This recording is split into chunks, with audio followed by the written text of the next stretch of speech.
Hello, and today we're going to talk about what quality of food means to me.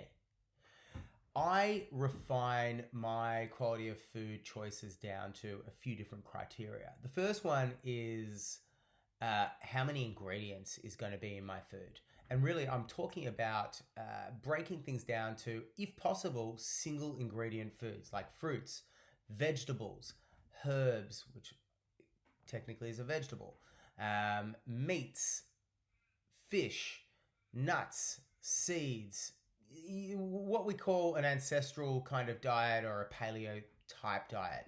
Now, I then take that next step to saying, what is the quality of the food that I'm putting into my system? Is it something that's going to be conventionally farmed? Is it going to be something that is pumped with antibiotics? And that antibiotics is going to be passed on to me. You know, there's a saying that says it is not just you are what you eat, it's you are what your food eats. And, a perfect example of this is a factory raised cow taking on the antibiotics and the grains that it has been consuming over its life to fatten it up for slaughter. Now, if you are consuming all of these antibiotics that are being processed by this cow, this can't be a good thing. So if you can opt towards those grass-fed and ideally organic raised meats, fish example would be a wild fish as opposed to a farmed fish, because they're also being raised in a free environment as opposed to a synthetic environment.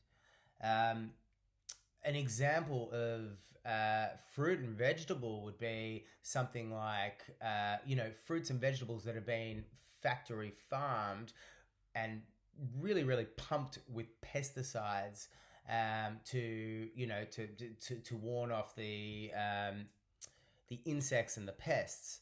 Now, if you were to opt for an organically farmed fruit and vegetable that is able to grow freely without these pesticides, you're not eating what that food ate.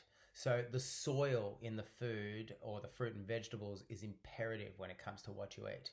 Now, I know this is quite overwhelming for a lot of people. There's a really, really handy guide that is available, and I'm going to put it in the notes below. It's called the Clean 15 and the Dirty Dozen.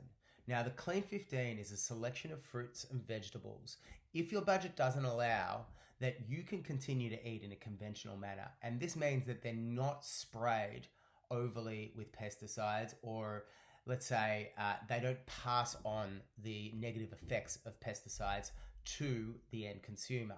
Now, the Dirty Dozen is a series of 12 fruits and vegetables that really, really take a hit when those pesticides are used.